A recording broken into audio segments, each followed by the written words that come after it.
नाजानानै हाबा मावोब्ला जोङो जाफुंसारो। बे समाव जोङो दिनैनि दिनाव रावबो ओरैनो थानायनि मोनसे सम नङा।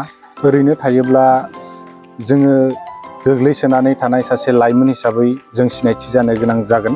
दा बे समाव जोङो मैखुन आबाद मावनानैबो सासे जाफुंसार जानो हानाय बा गावनि जिउखौ दैदेननो हानाय सासे लाइमोन बे बिथांनि फार्माव दंफैयो। बे समाव आङो दंफैयो सनितपुर जिल्लानि सिङाव थानाय राङापारा पुलिस थानानि सिङाव थानाय नैबे सुरियाबिल गामि।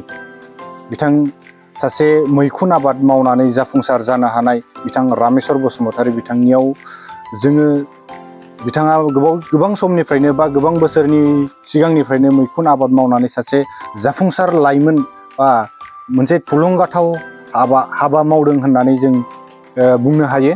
बे समाव आङो बिथांनिफ्राय मिथिनानै लानो नाजागोन जे जोङो माबायदियै नैबे मैखुनखौ मा राहायै मा आदबजों माबायदियै जोङो मैखुन आबादखौ मावनाय जायो बा माबायदियै जोङो मैखुन आबाद मावनानै बेसेबां मुलाम्फा जानो हायो, बायदि बायदि माखासे बाथ्राखौ जों मिथिनानै लानो नाजागोन। आं बे समाव सासे केमेरा पार्सन बिथांखौ बे मैखुन आबाद मावनाय माखासे बेफोरबायदि थफ्ला बा सिलिन्डार बेखौ आं दिन्थिनो खावलायगोन।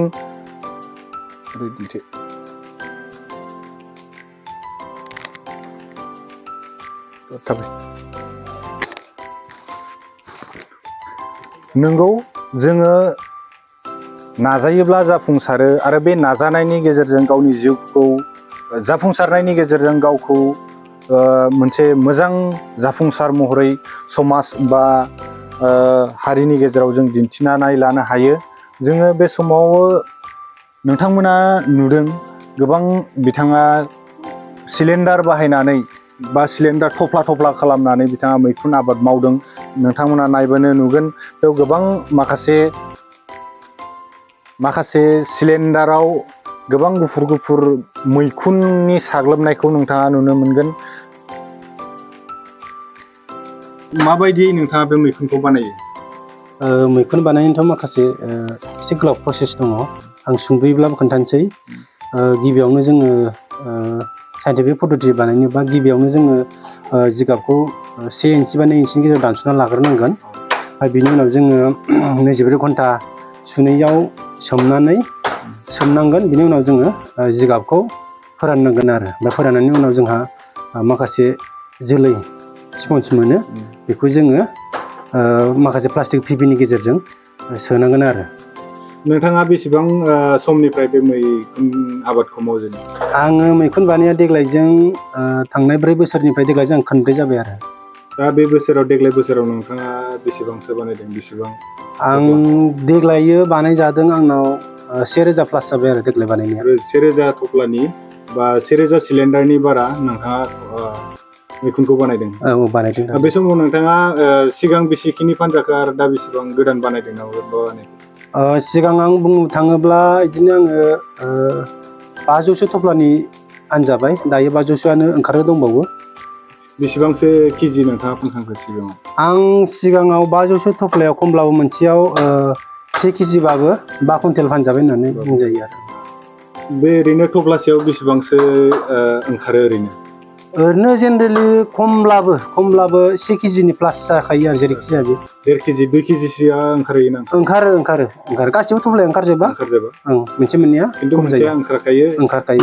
मोनसे सिलिन्डारा खमसे खम माने सेरसेनि ओंखारखायो जेरैखि जाया। दा बे समाव आङो नोंथांनिफ्राय मिथिनानै लानो नाजागोन।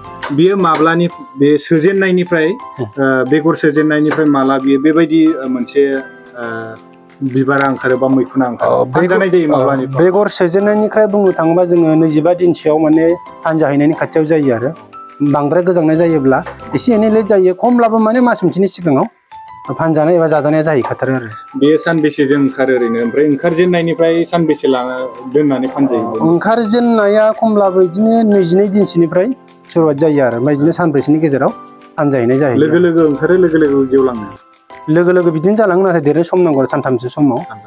औ बेसे बे बारसेयाव बेसेबांसो ओंखारो ओरैनो थखा मोनसे नैबेयो खमब्लाबो दायो बेयो 300 ग्रामसो जागोन आरो 300 ग्राम जागोन माने थफ्लासे मोनसेया बारसे ओंखारोब्लानो 300 ग्रामसो 300 ग्रामसो ओंखारखायो आरो ओंखारगोन दा नोंथाङा केजियाव बेसेबांसोयै फानो आं दा ओरैनोबाथ' बाजार गिदिंनानै आं 200 राङाव फानगासिनो दङ 200 आं 200 फानगासिनो दङ आरो दा नोंथाङा बेयाव माबायदियै जिहेथु जोंनि लाइमोनफ्रा माखासे बेफोर खामानिखौ गारनो नागारो जे गुबुन बाहेर जायगायावसो खामानि मावनो थाहैयो दा बेयाव नोंथाङा माबाफोर बैसोर लाइमोनफोरखौ माबाफोर साजेस्ट खालामगोन नामा कन्ट्रल खालामगोन नामा आं बेखौनो बुंनो लुबैयो जेनेबा जाय बिथांमोना गुबुन जायगायाव खामानि मावहैदों मावहैनाया गाज्रि नङा जाय जेराव खिथाया माने गासिबो खामानिखौ मोजाङै मावनांगौ अब्लानो जिउआव माने साक्सेस जानानै फैयो आरो दा नोंथाङा सोरबा नोंथांजों जुदि थाफानानै बा नोंथांनिफ्राय माखासे रोंगौथिखौ लानो लुबैयोब्ला नोंथाङा माबायदि राहा होगोन